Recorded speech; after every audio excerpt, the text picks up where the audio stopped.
wasted on those who defile Earthrealm.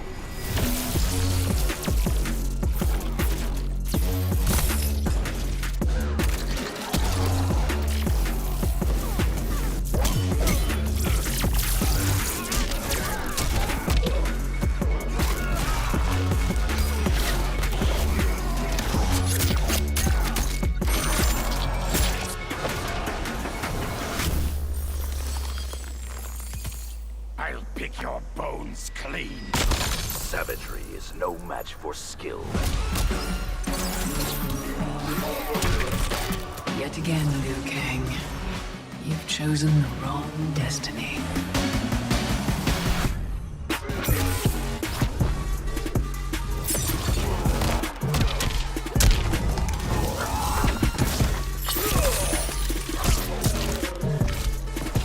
I will destroy our enemies before they destroy us.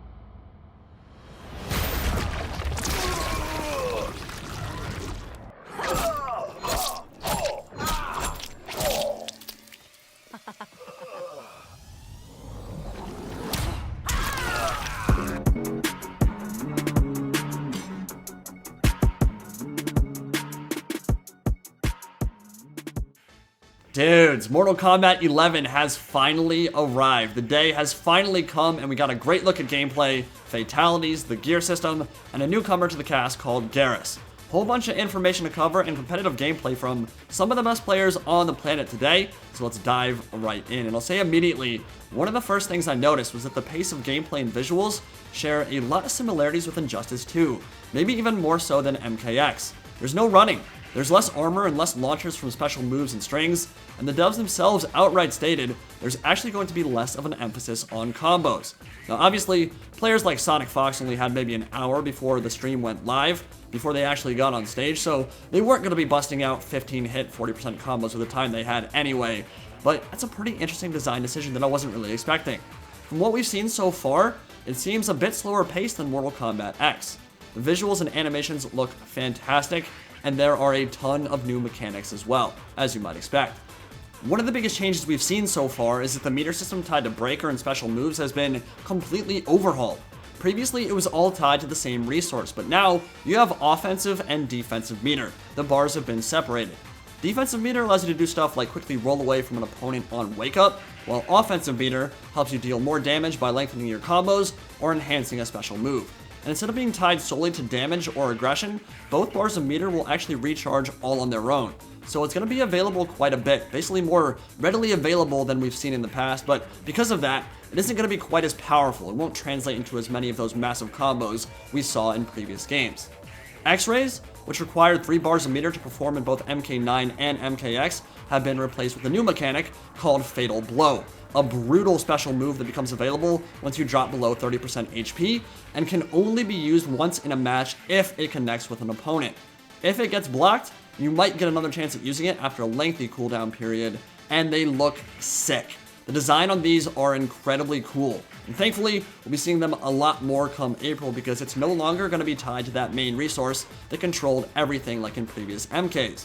You will always get access to your Fatal Blow move once dropping below that threshold, and you don't have to worry about saving bars for breaker or anything because it's not tied to that resource anymore. So it's a bit of a less of a risky investment and will lead to some very hype moments playing at home or between competitive players at the highest level on Twitch or YouTube. Now the Crushing Blow mechanic is also new, an animation set where you basically see this mini cinematic play out in the middle of your combos that are triggered by specific actions, dealing extra damage and giving you access to these kind of mini brutalities in the middle of gameplay. It feels pretty seamless in what we've seen so far, like it won't really take you out of the game too much, and it just helps to give players that extra bit of cinematic flair, so I like it from that standpoint, but I could also see it maybe getting overplayed a bit and wearing on you once that initial shock factor and you've seen them all is kind of worn off, so hopefully it's not completely overdone and constantly interrupting the flow of matches, but from what we've seen so far, looks pretty damn good. There are also big changes to wake-up attacks, the special moves you had used previously to get off the ground and punish an opponent's aggression. They're still in the game, but they're universal for a character now, not from your normal special moves. Each character has 2 unique wake-up attacks now. The first will be an advancing wake-up. It has invincibility frame, so that means that someone cannot punish you right as you're getting off the ground. It'll be a really nice tool against rushdown characters who like to put you in a mix-up or a 50-50 situation right as you stand up. And up 2 will be an anti-air that can lead directly into combos for some characters. Flawless Block is also a new mechanic. It lowers chip damage and allows you to break out of strings faster. So they said explicitly, the dev said, that it's going to be one of those mechanics that takes a long time to master, but will be really important in turning close matches in your favor. So it'll be a pretty deep fighting game as you'd expect. I mean, Mortal Kombat has always been one of those fighting games that takes a very long time to fully get control of and master, but it's very rewarding in that way, and I think that's one of the things that has me kind of excited, is that that skill curve is really deep and really long, but once you finally get the hang of it, it can be an absolute blast. And the variation system is returning, but gear is going to play a pretty big role in changing how those variations work. We'll talk about that in a minute. We've got a list of confirmed characters now and some fan favorites returning with some fantastic redesigns, and Skarlet is heading off that list. She was a DLC character all the way back in 2012, and instead of looking like a porn star ninja like she was in MK9 on her period, she has a much more unique design this time around, and I think she looks really good. As you might expect, tons of crazy crimson weapons that she can bust out like a blood scythe, and a tongue that shoots out of the air as one of her zoning tools, but there's some really awesome x-rays and fatalities she can bust out as well. Let me know, are you guys a fan of the female redesign so far? You've seen Sonya, we've seen Skarlet, we've seen Cassie Cage actually in a screenshot. There's a big difference, honestly, between the design they have now and the design they had back in MK9. And I remember back then, they were hyper-sexualized, almost naked in a few instances. But starting with MKX, NetherRealm has kind of taken a more grounded approach, which I think fits better with the more realistic art direction they went with, but it's certainly less fan service now. Honestly, the dudes back then got sexualized too. It wasn't just true for the females. Jax was rocking a bare chest and 8-pack abs. Looked like he was about ready to bang you and your girl and your mother all at the same time, but was fully clothed in MKX, and they kind of toned down that kind of stuff in that. So it seems like they've just done that for most of the characters over the last 8 years, kind of shifted the design philosophy there. I don't really have strong feelings about it one way or the other.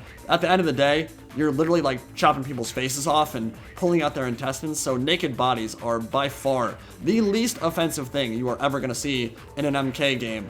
But I can see it from both ways from a fan's perspective. Like, some people like the new redesigns because they're just more realistic. Some people like it when their females and males are super hot, and I get that. I will never begrudge someone for looking at a great body and a hot person who has one and saying, that's awesome, that's how I want to look when I play a video game, because it's a way to escape, right? It doesn't have to be hyper-realistic.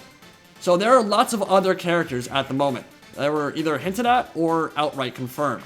It appears there are now 25 open slots, and that's pretty average for another NetherRealm game. I think Injustice had like 28. I believe MKX had 24 or 25 on launch day, so pretty standard stuff right there. A Cabal is 99.99% gonna be an MK11.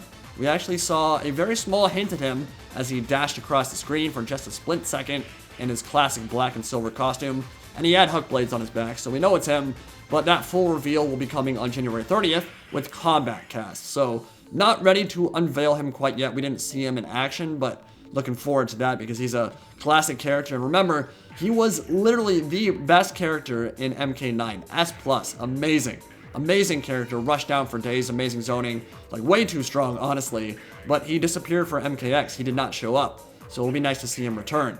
And Geras is the new introduction to the cast, has never been in a Mortal Kombat game before, and it's pretty exciting, as well as Kronika, and they both appear to be elder gods, or at least they're mortal representatives on the mortal plane.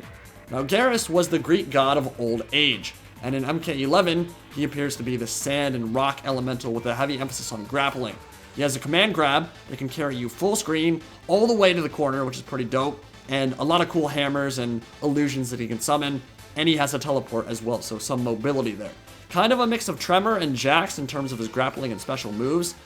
So I'm gonna be honest here and say, apologies to the Tremor fans, but there's a very good chance that he has replaced him because a lot of his design is very similar. Looks like your boy might not be returning in MK11, but maybe he'll make it in as DLC. And he has blue blood, so if the glowing eyes weren't enough indication he is not from Earthrealm and does appear to be a Elder God. Now, considering he has the exact same getup as Kronika, they appear to be working together in some capacity, but Kronika is the Keeper of Time and Architect of Destiny in the MK universe. We've never seen her before either, except for the announcement trailer, so we will be getting gameplay for her relatively soon, but have not seen anything from her just yet. I imagine she will be one of the major forces pushing along MK11's story as Raiden goes on a tear through Outworld and in the Netherrealm. Now, big news here. Fighter customization is returning. It was one of the most controversial aspects of Injustice 2, and for good reason. On the one hand, it gives the player control over how their character looks, how they play, gives you some nice personal flair, visual customization, and all that stuff is awesome. But there are a couple big issues that could arise from a system like this one, and they're fairly obvious.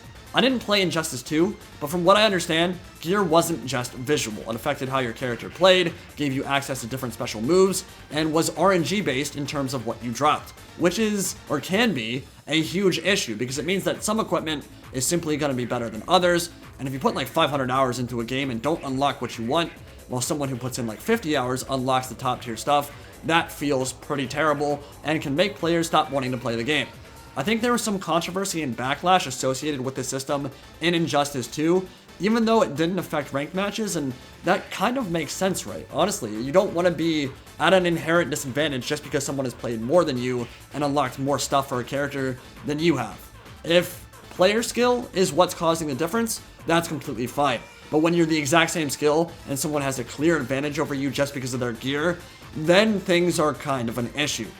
The other issue, of course, is that age-old sense of pride and accomplishment with, you guessed it, loot boxes. If the things that unlock gear are pure cosmetic loot boxes and you can still reasonably unlock cool stuff through natural game progression without making it your full-time job, I won't care that much. But monetize loot boxes that contain things that literally make your character better, that literally give you an advantage over someone who has put in the exact same amount of time and is the same skill as you are, and give you an advantage in online play over someone who hasn't paid that money, are complete cancer. They should not be in a game, period. Obviously, that's unacceptable.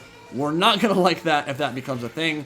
And this kind of gear system absolutely opens the door for some kind of icky stuff if WB and NetherRealm decide to go down that route. Only time will tell. We don't know how it's going to work yet. I imagine they've learned some lessons from their previous games, so I'd like to think it's all going to be handled with care and things will turn out great. But it's 2019, it's a new year, and it's hard to know exactly how things will shake out. It is confirmed that gear will not just be visual. It will have an impact on your moveset and your attributes. So from a pure eye candy perspective, it looks amazing. There are a ton of cool costumes that keep the aesthetic and identity of these characters on point. And it gives them some nice flair and it gives them some nice weaponry. So that element is great. It's just what it could turn into that has me a little bit worried. So we'll have to see. We'll keep an eye on that one for now. Let me know what you guys think about the gameplay reveal and the first looks we've gotten at all these new and returning characters, and who you'd like to see make it into the cast in terms of the 25 playable dudes and dudettes we will have on launch day. We know that Shao Kahn, and there's some obvious ones, Liu Kang, and probably Kano, and certainly all the Kombat kids from Game 1, or MKX rather, are going to be returning. But I'm curious what you guys are thinking about those maybe 10 or so slots that are a little bit more up in the air. So definitely let me know in the comment section below, and I'll see you all in the next video. Indie Pride, signing out for now. Have a good one, guys.